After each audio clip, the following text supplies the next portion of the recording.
안녕하십니까. 신의균의 군사TV 알기 쉬운 무기백과입니다. 자, 아시다시피 우리 알무백은 전 세계 각종 무기 중에 아주 멋진 그리고 유명한 무기 알기 쉽게 설명해 드리는데요. 오늘은 멋진 무기가 아닙니다. 아주 나쁜 무기, 그리고 우리에게도 아주 큰 위협이 되는 무기 소개해 드리겠습니다.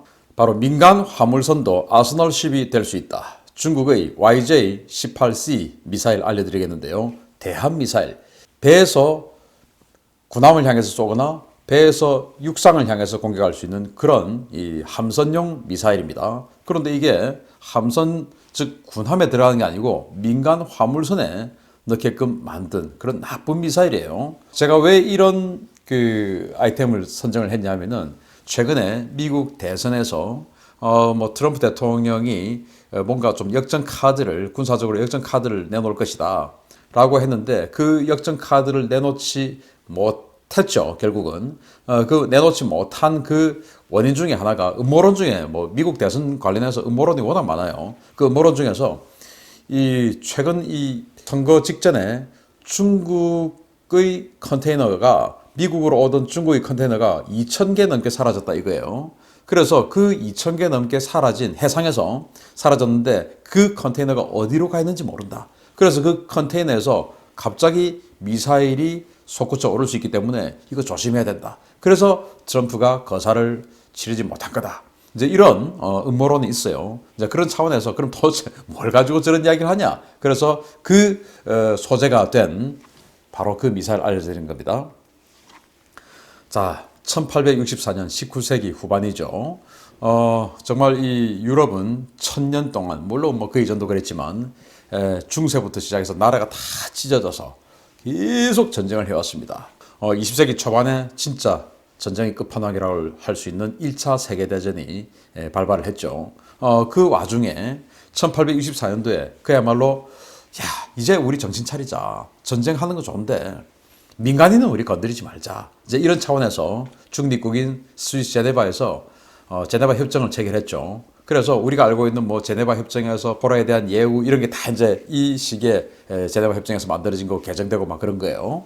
그래서 민간인은 건드리지 말고 군인끼리만 하자. 신사적으로 이제 이렇게 된 거예요. 그래, 페어플레이 해야지. 전쟁은 군인끼리만 하는 거야. 이제 이렇게 된 겁니다. 예를 들면 독도에 지금 우리 한국의 군인이 가 있지 않아요. 민간인인 의무경찰이 가 있죠. 똑같이 의무복무를 통해서 군복무를 하고 있지만 신분상으로는 의무경찰들은 이 행정안전부 소속이죠. 경찰청 소속이죠. 그래서 소속은, 그 신분은 민간인이에요.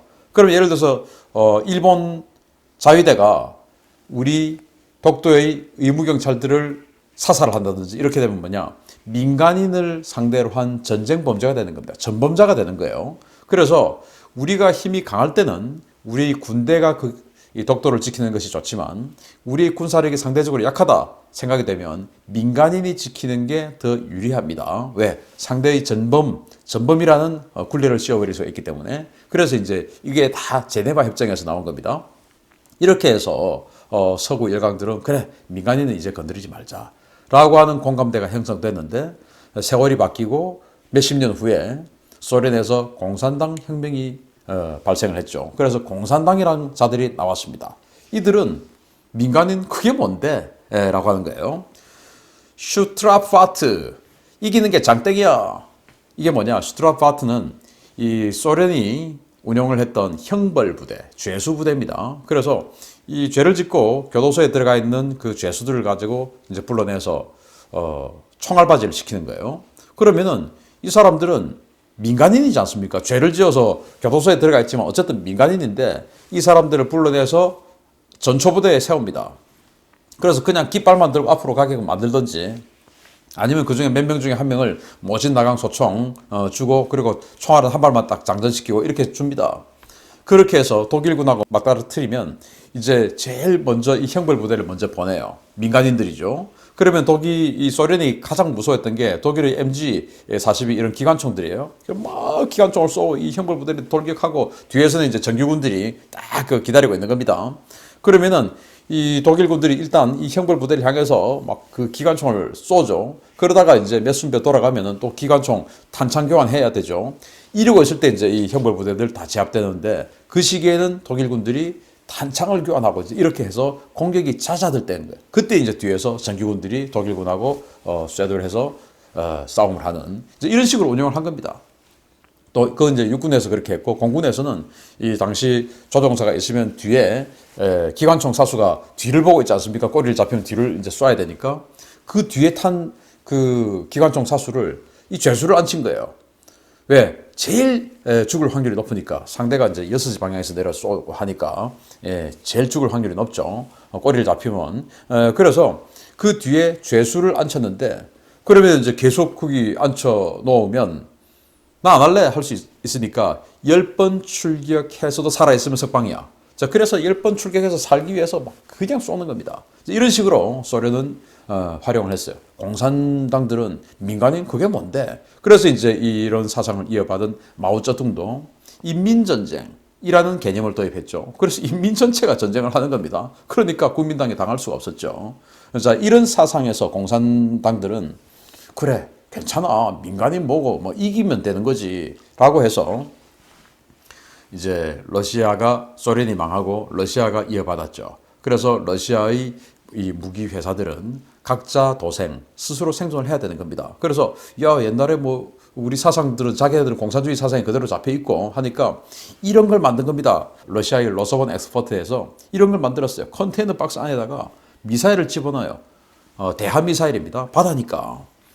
그렇게 해서 이제 이 무기 전시회 출품을 했더니 그런데 어쨌든 이걸 사가는 나라는 아무도 없었어요. 그리고 러시아 군도 이걸 실전에 채택은 하지 않았습니다. 그런데 이걸 본 중국이 야, 이거 기막히는데 이거 우리가 한번 해볼까 해가지고 이 러시아가 이렇게 그냥 그 프로토타입으로 내놨던 걸 그걸 딱 보고 클럽 K라는 건데 중국이 이거 우리가 짝퉁으로 만들어버리자 하고는 자기네들이 만들었어요.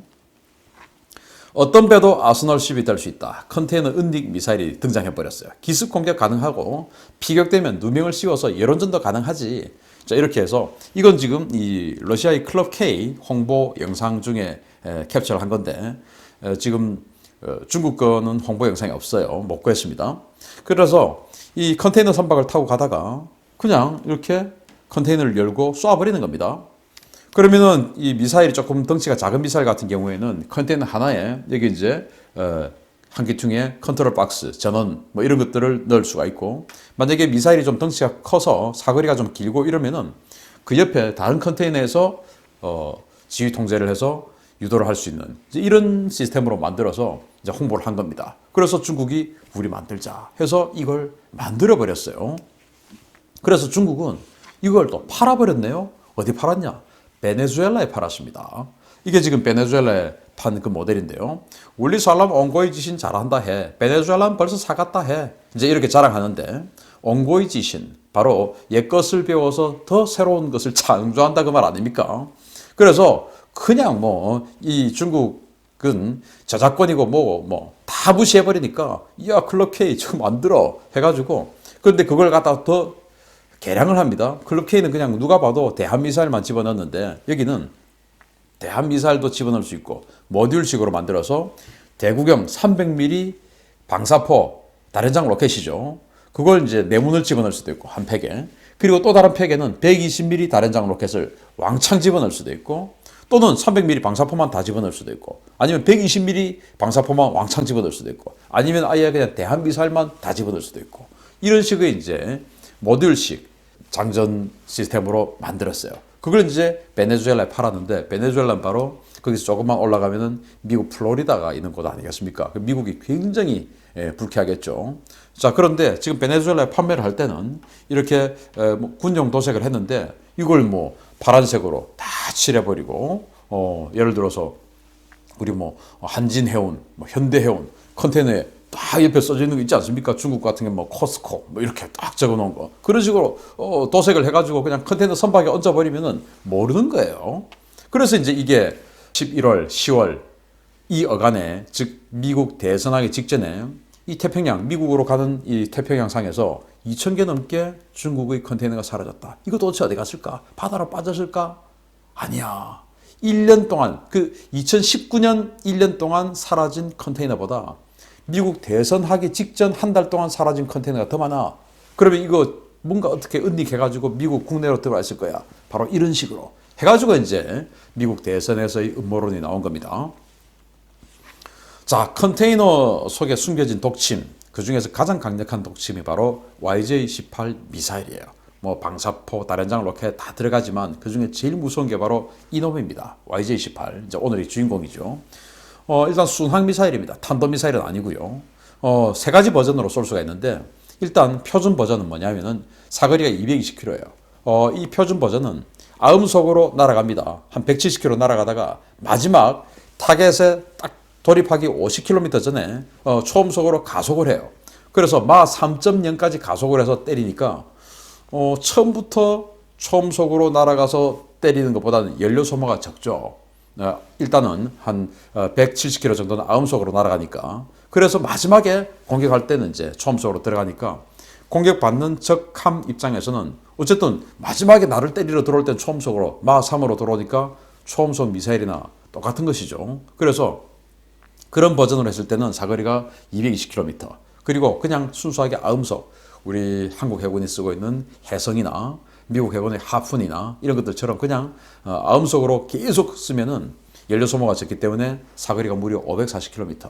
그리고 이제 지상 타격용으로 시커나 이런 거 다 제거하고 이렇게 딱 때리면은 최대 1600km까지 발사를 할 수가 있는 거예요. 탄도 중량은 여러 가지 임무에 따라서 140kg에서 300kg까지 세팅을 할 수가 있고, 속도는 이제 일반 아음속으로 날아갔을 때는 마하 0.8, 초음속으로 가속하는 버전으로 갔을 때는 마하 3.0, 유도는 중국의 GPS라고 할 수 있는 베이도우, 그리고 관성 항법, 거기다가 마지막에 이제 군함을 공격해야 되니까 군함이 움직이지 않습니까? 그래서 움직이는 목표를 따라가려고 하면은 능동 레이더가 있어야 돼요. 그래서 이 GPS 유도, 그리고 관성 유도, 그리고 능동 레이더, 이 세 개가 조합이 돼서 들어가니까 재원상으로는 굉장히 정확한 그런 대함 미사일이 되겠습니다. 그리고 지상도 공격할 수 있어요. 자, 그러면은 이게 이제 얼마나 위협이 되느냐. 이 사진은 지금 일본 요코스카의 일본 해상자위대가 이렇게 정박하고 있는 사진이에요. 요코스카는 일본의 해상자위대와 미국의 7함대가 같이 군함을 쓰고 있죠. 군함으로. 요코스카 아시다시피 여기입니다. 그리고 이 안으로 만 안으로 들어가면 여기가 바로 요코하마예요. 요코하마 일본의 얼마나 큰 무역 항구입니까? 그러면 이 요코하마로 정말 셀 수도 없는 그런 컨테이너 선박들이 왔다 갔다 하겠죠. 근데 지나가다가 그냥 갑자기 툭 들고 쏴버리면은 큰일 나는 겁니다. 이게 뭐 요코스카 이야기만 되겠습니까? 우리 부산도 마찬가지고 진해도 마찬가지고 하와이 진주만도 마찬가지고 샌디에고 다 마찬가지죠. 그런 식으로 그냥 지나가다가 들고 쏴버리면 끝나는 거예요. 그럼 또 이것만 위협이냐? 아니죠. 지상 타격용으로도 쏠 수 있으니까 이 중국의 컨테이너 선박이 돌아다니고 있다. 그러면 이 중국과 긴장 상황에서라면 지상도 그냥 때릴 수가 있는 거 아니겠습니까? 컨테이너 선박에서 갑자기 뭔가가 나와가지고. 그런데 제네바 협정에 의해서 민간은 우리는 전쟁에 사용하고 공격하지 않기로 했으니까 일단 민간 선박이 지나가니까 전쟁 상황이라도 무역은 해야 되니까 보내주는 거예요. 그런데 거기서 갑자기 솟구쳐서 때린다. 이걸 이제 중국이 만든 거예요. 그래서 물론 이제 이 클럽 K를 보고 이스라엘도 야 우리도 저런 거 한번 만들어보자 해서 이제 이스라엘도 노라라는 걸 만들었는데 이스라엘은 해외 판매는 안 합니다. 그리고 이런 식으로 대놓고 컨테이너는 하지 않고 그냥 군용 차량을 컨테이너 선박에 얹어서 쓰는 그런 용도로 이스라엘은 사용하는데 여기 중국은 아예 그냥 컨테이너 이렇게 쓰는 거죠. 정말 뭐 도덕성이라고 찾아볼 수가 없죠. 그래서 은닉형 미사일 YJ-18 전 세계 바다를 위협하는데 이건 지금 이스라엘의 노라가 사격하는 모습이에요. 이런 식으로 이제 군용 차량을 얹어놓고 쏘는데 컨테이너 화물선이 움직이고 있는 상황. 그런데 그게 중국 컨테이너선이다. 얼마나 무섭겠습니까? 중국과 긴장하고 있는 상황에서. 바로 이 YJ-18 때문에. 또 베네수엘라 컨테이너선이 움직이고 있는데 미국 같은 경우는 플로리다에서 또 조지아주에서 이 카리브해를 연안하고 있으면 이게 겁나겠죠. 그래서 이런 무기는 만들면 안 되는데 중국은 만들어버렸고 또 러시아는 그걸 만들었지만 그 러시아가 최초에 잘못한 거죠. 그런 거 만들면 안 되는데 그러나 러시아군은 식전 배치하지 않았어요. 군에서 채택하지 않았는데 중국군은 채택해버렸습니다. 정말 도덕성이라고는 찾아볼 수도 없는 그런 나라가 아닌가 생각이 됩니다. 조심해야 되겠습니다. YJ18 마치겠습니다. 감사합니다.